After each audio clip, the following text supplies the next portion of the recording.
بسم اللہ الرحمن الرحیم۔ السلام علیکم معزز طلباء کرام، آپ سب کیسے ہیں؟ آج ہم مؤطا امام محمد کے سبق نمبر 297 کو پڑھیں گے۔ آج کے ہمارے سبق کا عنوان ہے ولا کی میراث کا بیان۔ آج کے ہمارے سبق کی عبارت باب میراث الولاء سے شروع ہوتی ہے۔ آج کے سبق کی پہلی حدیث جو امام محمد رحمۃ اللہ علیہ ذکر فرماتے ہیں، ہم بلا تاخیر اس حدیث کی طرف بڑھتے ہیں اور اسے سمجھنے کی کوشش کرتے ہیں۔ تو امام محمد رحمۃ اللہ علیہ اس باب کی پہلی حدیث پاک ذکر کرتے ہیں۔ آپ لکھتے ہیں کہ اخبرنا مالک حدثنا عبد اللہ بن ابی بکر بن محمد بن عمرو بن حزم ان عبد الملک بن ابی بکر بن عبد الرحمن بن الحارث بن ہشام اخبرہ ان اباہ اخبرہ ان العاص بن ہشام هلك وترك بنين له ثلاثة ابنين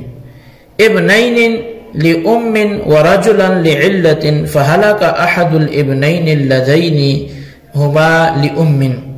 وترك مالا ومبالي، فورثه أخوه لأمه وأبيه وورث ماله وبلاء مواليه، ثم هلك أخوه وترك ابنه وأخاه لأبيه، فقال ابنه قد أحرزت ما كان أبي أحرز من المال وبلاء الموالي، وقال أخوه ليس كله لك إنما أحرزت المال، فأما بلاء الموالي فلا أريت لو هلك أخي اليوم ألست أرثه أنا، فاختصما الى عثمان بن عفان فقضى لأخيه ببلاء الموالي۔ امام محمد رحمۃ اللہ علیہ فرماتے ہیں کہ ہمیں امام مالک نے خبر دی ہے کہ وہ فرماتے ہیں کہ ہمیں عبداللہ بن ابو بکر بن محمد بن عمر بن حزم نے خبر دی ہے کہ عبد الملک بن ابو بکر بن عبد الرحمن بن حارث بن ہشام نے بتایا کہ ان کے والد نے ان کو یہ خبر دی ہے کہ عاص بن ہشام یہ فوت ہوا تو اپنے پیچھے 3 بیٹے چھوڑ گیا۔ ان میں 2 ماں کی طرف سے اور 1 باپ کی طرف سے سگے تھے۔ ماں کی طرف سے 2 بھائیوں میں سے 1 فوت ہو گیا اور اس نے اپنے ترکے میں سے کچھ مال اور 1 آزاد کردہ غلام چھوڑا۔ اس کے ترکے کا وارث اس کا سگا بھائی بن گیا، پھر اس کا بھائی فوت ہو گیا اور اپنے پیچھے 1 بیٹا اور باپ کی طرف سے 1 بھائی چھوڑ گیا۔ اس کا جو بیٹا تھا وہ کہنے لگا کہ میں وہ تمام مال لوں گا جو میرے والد نے مال اور آزاد کردہ غلاموں کی ولا میں پائی تھی۔ تو اس کا بھائی بولا کہ تمام میراث تیری نہیں ہے، تو صرف مال کا وارث ہے، آزاد کردہ غلام کی ولا تو وہ تیرے لیے نہیں ہے۔ تم خود بتاؤ کہ اگر میرا بھائی آج ہی فوت ہو جائے تو کیا میں اس کا وارث نہیں بنوں گا؟ پھر یہ دونوں اپنا معاملہ حضرت عثمان بن عفان رضی اللہ تعالی عنہ کے پاس لے آئے تو آپ رضی اللہ تعالیٰ عنہ نے آزاد کردہ غلاموں کی ولا کا فیصلہ اس کے بھائی کے حق میں فرما دیا۔ قال محمد وبهذا نأخذ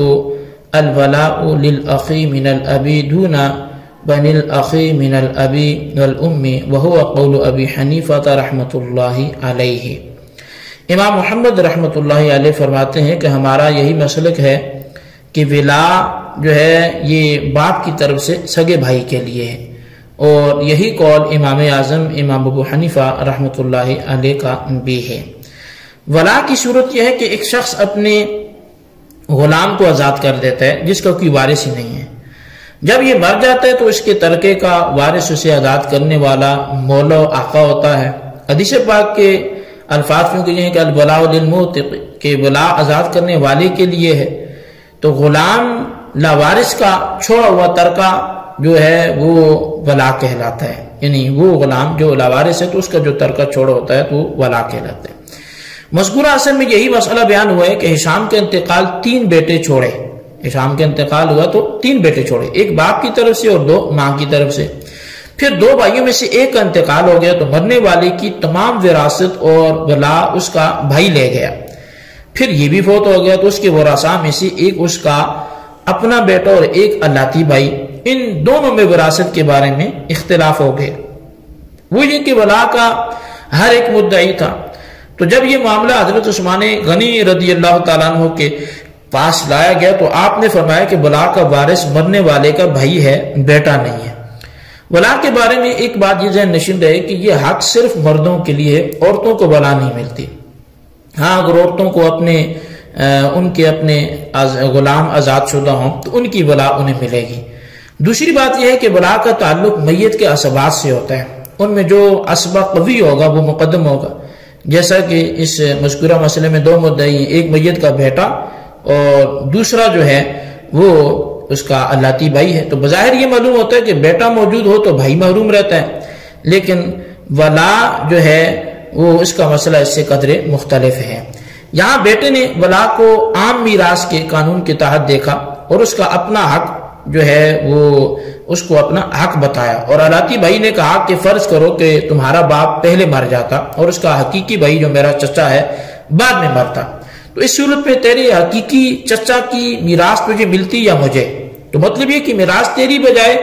مجھے ملتی، کیونکہ میں اس کا بھائی ہوں اور وہ تو اس کا بھتیجا ہے، اور بھائی کے ہوتے ہوئے بھتیجا وارث نہیں ہوتا۔ تو حضرت عثمان غنی رضی اللہ تعالیٰ عنہ نے فیصلہ کرتے ہوئے ارشاد فرمایا کہ تیرا والد اپنے حقیقی بھائی کی ولا کا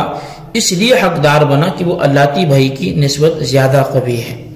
موالی اصل میں یہ مولا کی جمع ہے، اور ازلی و لغت اس لفظ کا اطلاق آزاد کردہ غلام اور آزاد کردہ آقا دونوں پر برابر ہیں۔ اور اس بحث میں میت نے مال بھی چھوڑا اور آزاد کردہ غلام بھی چھوڑا، تو ان سب کا وارث حقیقی جو ہے وہ بھائی بنا، الاتی محروم کر دیا گیا۔ جب دوسرا حقیقی بھائی فوت ہو گیا اور اپنے پیچھے بیٹا اور الاتی بھائی چھوڑا، اور جائیداد میں ایک آزاد کردہ غلام کی ولا بھی تھی، چونکہ بیٹے کی بنسبت الاتی بھائی قوی تھا اس لیے وہ حقدار بن گیا، کیونکہ ولا میں قانون یہ ہے کہ قوی اسبہ اسے اپنی طرف کھینچ لیتا ہے۔ تو اس کا حاصل یہ ہوا کہ صورت اولیٰ میں جب 2 حقیقی بھائیوں میں سے ایک کا انتقال ہوا تو اس کا حقیقی بھائی دوسرے الاتی بھائی سے مقدم ہونے کی وجہ سے حقدار ہوا۔ پھر جب یہ بھی فوت ہو گیا اور جو ولا کا مسئلہ وہ چچا بھتیجا میں مختلف ہی ہو گیا، تو چچا کو قوی ہونے کی وجہ سے ولا کا مستحق قرار دیا گیا اور بیٹا محروم رہا۔ امام محمد رحمۃ اللہ علیہ نے آخر میں فرمایا کہ ہمارا مسلک بھی یہی ہے کہ میت کا الاتی بھائی اور اپنا بیٹا 2 وارث ہوں تو ولا بیٹے کے بجائے الاتی بھائی کو ملے گی۔ اخبرنا مالک اخبرنا عبد الله بن ابي بكر ان اباه اخبره انه كان جالسا عند ابان بن عثمان فاختصم اليه نفر من جهينة ونفر من بني الحارث بن الخزرج، وكانت امرأة من جهينة عند رجل من بني الحارث بن الخزرج يقال له ابراهيم بن كليب، فماتت فورثها ابنها وزوجها وتركت مالا ومواليا، ثم مات ابنها فقال ورثته لنا ولاء الموالي،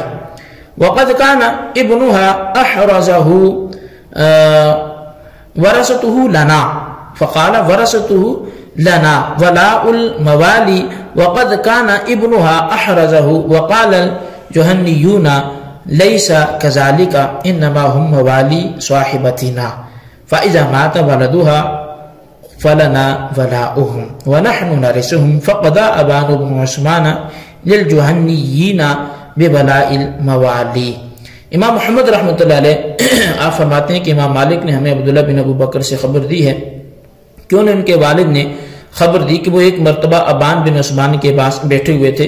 تو ان کے پاس جوہنیہ اور بنو الحارث بن خزرج کے لوگوں کے درمیان مقدمہ لایا گیا۔ ایک جوہنیہ عورت بنو الحارث بن خزرج کے گھر تھی جس کا نام ابراہیم بن کلیب تھا، وہ عورت مر گئی تو اس کا وارث ایک بیٹا اور خاوند بنا، اس نے مال بھی اور ولا بھی ترکہ میں چھوڑی، پھر اس کا بیٹا فوت ہو گیا، تو اس کے وارثوں یعنی بنو الحارث بن خزرج نے یہ کہا کہ ولا ہمیں ملے گی، ولا کو اس کے بیٹے نے لے لیا تھا، تو جوہنی کہنے لگے کہ معاملہ یوں نہیں ہے، وہ ہماری عورت کا آزاد کردہ غلام تھا، تو جب اس عورت کا لڑکا فوت ہو گیا تو اب اس کی ولا ہماری ہے اور ہم ہی اس کے وارث ہیں۔ اس مقدمہ کا فیصلہ ابان بن عثمان نے جوہنی قبیلے کے حق میں فرمایا اور ولا ان کے حق میں ہے یہ اعلان فرمایا۔ قال محمد وبهذا ايضا ناخذ اذا انقرض ولدها الذكور رجع الولاء وميراث من مات بعد ذلك من مواليها الى عصبتها وهو قول ابي حنيفه والعامه من فقهائنا رحمهم الله تعالى۔ امام محمد رحمۃ اللہ علیہ فرماتے ہیں کہ ہمارا مسلک بھی یہی ہے احناف کا کہ جب عورت کا مذکور بیٹا فوت ہو جائے تو ولا لوٹ آئے گی اور تمام میراث بھی لوٹ آئے گی، یعنی ان لوگوں کی طرف جو عورت کے اسبہ ہیں، اور یہی قول امام اعظم امام ابو حنیفہ رضی اللہ تعالیٰ عنہ کا ہے اور ہمارے عام فقہاء کرام کا بھی یہی قول ہے۔ اچھا، جوہنیہ اور بنو الحارث یہ دو قبیلے ہیں۔ قبیلہ جوہنیہ کی جوہینہ جو ہے اس کی ایک عورت نے بنو الحارث قبیلے کے ایک شخص ابراہیم بن کلیب سے شادی کر لی۔ عورت مالدار تھی اور کئی ایک غلام بھی اس نے آزاد کیے تھے۔ یہ عورت جب مری تو اپنے پیچھے ایک بیٹا، چچا اور بھائی وغیرہ چھوڑ دیے۔ چونکہ اس کے پیچھے بیٹے کے علاوہ اور کوئی وارث نہیں تھا، اس لیے تمام جائیداد اور ولا کا حقدار بیٹا ہوا۔ پھر جب بیٹا فوت ہوا تو عورت کے بھائی جن کا تعلق قبیلہ جوہینہ سے تھا اور اس عورت کے بیٹے کے قرابت داروں میں جھگڑا کھڑا ہو گیا کہ ولا کا وارث کون ہے۔ ہر ایک نے اپنے بارے میں دلیل دی۔ جب فیصلہ نہ ہو سکا تو یہ مقدمہ ابان بن عثمان کے پاس لایا گیا تو انہوں نے فیصلہ فرمایا کہ مرنے والے بیٹے کی وراثت میں سے ولا کا حقدار قبیلہ جوہینہ ہے، یہ ان کے افراد ہیں کیونکہ ان کی عصبیت زیادہ قوی ہے۔ اس سے یہ قانون اخذ ہوتا ہے کہ جب ولا کسی قوی وارث کو مل جائے تو پھر اس کے بعد کوئی اور قوی وارث آ جائے تو ولا اس کی طرف پھر جائے گی۔ تو یہ اس سبق سے ہمیں یہ قاعدہ ملا، لہٰذا اسی قاعدے کے تحت یہاں بھی ایسا ہوا۔ اگلی حدیث جو ہے، اخبرنا مالک اخبرنی مخبر عن سعید بن المسیب انه سئل عن عبد الله ولد من امرأة حرة لمن ولاؤهم قال ان مات ابوهم فهو عبد لم يعتق فولاؤهم لموالي امهم۔ امام محمد فرماتے ہیں کہ ہمیں امام مالک نے خبر دی کہ مجھے ایک باخبر شخص نے حضرت سعید بن مسیب سے خبر دی ہے کہ ان سے سوال کیا گیا کہ ایک غلام کا بیٹا آزاد عورت سے پیدا ہوا تو ان کی ولا کن کے لیے ہے؟ تو فرمایا اگر ان کا باپ غلام ہوتے ہوئے مر گیا تو ان کی ولا ان کی ماں کے آزاد کردہ غلاموں کے لیے ہوگی۔ قال محمد وبهذا ناخذ وان عتق ابوهم قبل ان يموت جر ولاؤهم فصار ولاؤهم لموالي ابيهم وهو قول ابي حنيفه والعامه من فقهائنا۔ امام محمد فرماتے ہیں کہ ہمارا یہی مذہب ہے، اور اگر ان کا باپ آزاد کر دیا گیا موت سے پہلے تو اس صورت میں ان کی ولا ان کے باپ کے موالی کے لیے ہوگی۔ یہی امام اعظم امام ابو حنیفہ رضی اللہ تعالیٰ عنہ کا قول ہے اور یہی ہمارے عام فقہاء کرام نے بھی فرمایا ہے۔ تو بہرحال اس اصل میں تقریباً وہی مسئلہ بیان ہوا جو اس سے پہلے جو ہے وہ بیان ہوا کہ حضرت سعید بن مسیب رضی اللہ عنہ سے جو سوال ہوا وہ یہ کہ آزاد عورت کی شادی غلام سے ہوتی ہے تو ان کا ایک بچہ پیدا ہوتا ہے تو اب ولا اس آزاد عورت کے مالکوں کو ملے گی کیونکہ اس میں حریت ہے اور اس کے خاوند میں غلامی ہے، دونوں میں حریت قوی ہے، اس لیے ولا ادھر منتقل ہوگی اور لڑکے کی ولا بھی آزاد عورت کے مالکوں کی طرف لوٹے گی۔ امام محمد رحمۃ اللہ علیہ فرماتے ہیں کہ یہ فیصلہ اس صورت میں ہے جب لڑکے کا باپ جو غلام ہے وہ مرتے وقت تک غلام ہی ہو، اس کے مالک اسے آزاد نہ کریں، اور اگر لڑکے کے والد کو اس کے مالک آزاد کر دیتے ہیں تو بچے کی ولا اب اس کی طرف منتقل ہو جائے گی اور پھر جو ہے وہی اس کا جو ہے ولا کا حقدار ہوگا۔ تو بہرحال جی یہ ہمارا آج کا سبق تھا، آپ اس کو اچھی طرح سمجھیں، اس کے خلاصے کو اپنے رجسٹر پر ضرور لکھیں۔ اللہ تبارک و تعالیٰ سے دعا کرتے ہیں کہ جو کچھ ہم نے پڑھا سنا ہے اسے یاد رکھنے کی توفیق نصیب فرمائے، آمین بجاہ النبی الامین صلی اللہ علیہ وسلم۔